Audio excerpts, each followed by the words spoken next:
Have you ever wondered why some of our smartest people, CEOs, entrepreneurs, spiritual leaders, sometimes make decisions that seem completely wrong?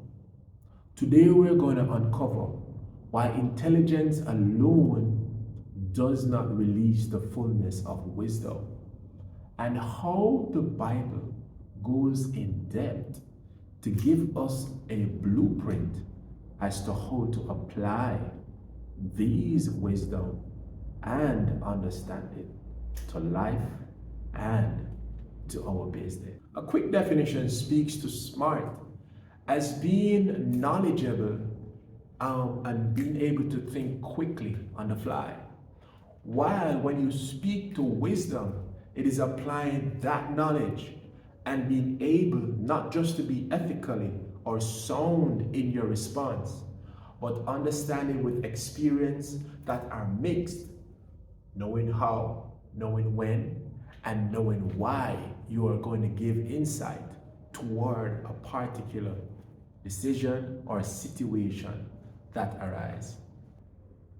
No matter how intelligent you think you are, we are all in need of the guidance and the direction of God. You may feel as if you made it this far all by yourself. I may have put in that work.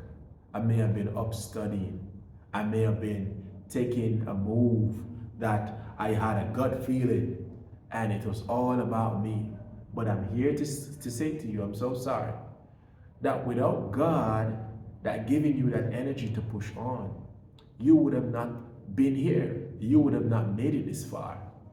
And so what I want for you to understand is never to take creditation for yourself alone, believing that it is all about your intellectual mindset that thrust you or pushed you within this place of success, or gradual seeing turnarounds that are within your favor. Not understanding that you need the direction of the Lord in order for you to tap into something better and something greater.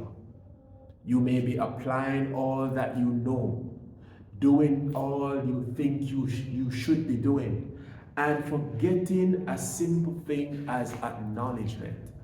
Pause, reflect, pray, and consider the next move that you're going to be taking, because that move is going to be very much tied into either you elevating upward or you seeing a downward spiral.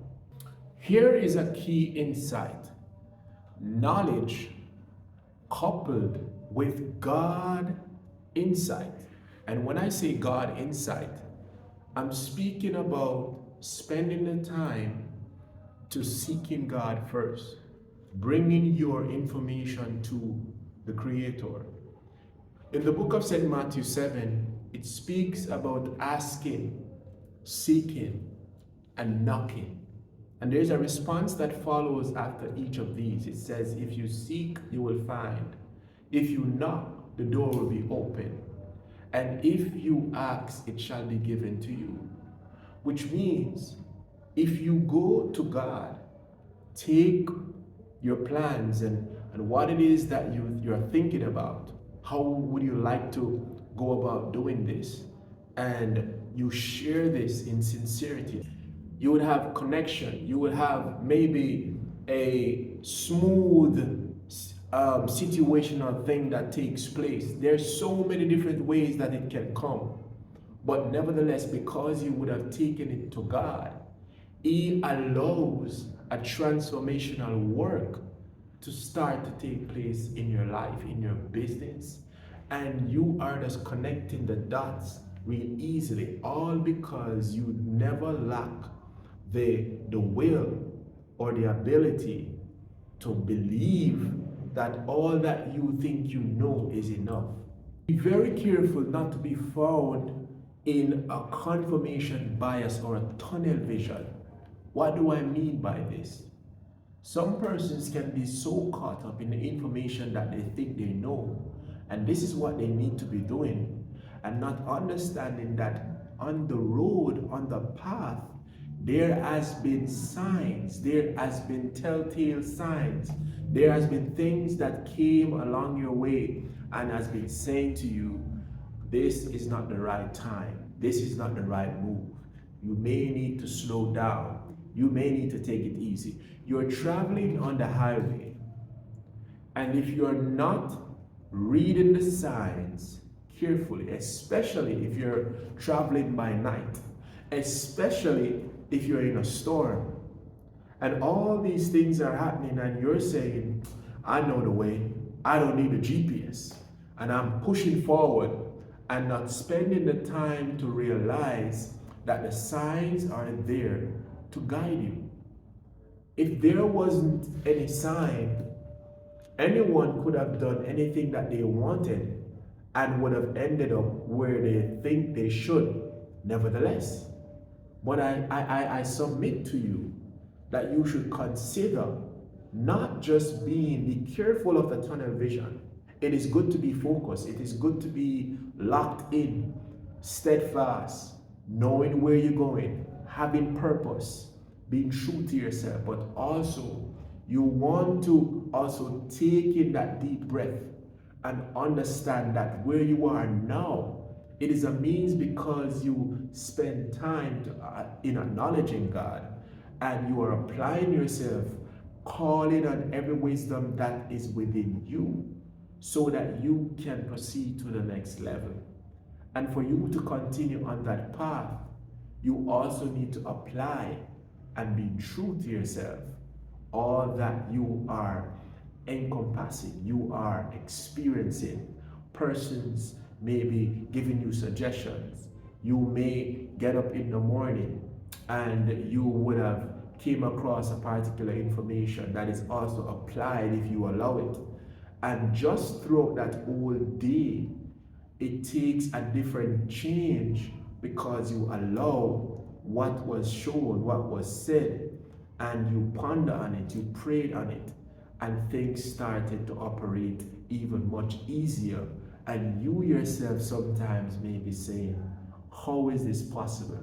But it's simply because you are taking note of your surrounding and all that is happening to you, even at the same time. A wise person seek to become even wiser by taking heed, by listening more, by observation, by applying as they go and improving on what they have, by understanding that no man truly is an island. We don't stand alone. There are many success stories that are around the world, and when you hear them, you marvel at times because you would be going about doing a particular thing over and over a certain way, thinking that is how it needs to be done.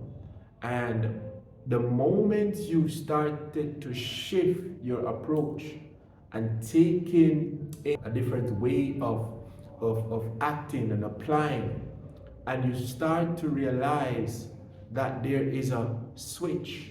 It's like a light bulb that goes off, and all of a sudden you're seeing things much clearer. You are believing much better.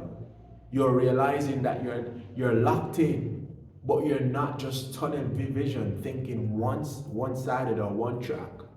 And persons are seeing, and persons will see that result that is coming through and wondering, what is it that you're doing differently?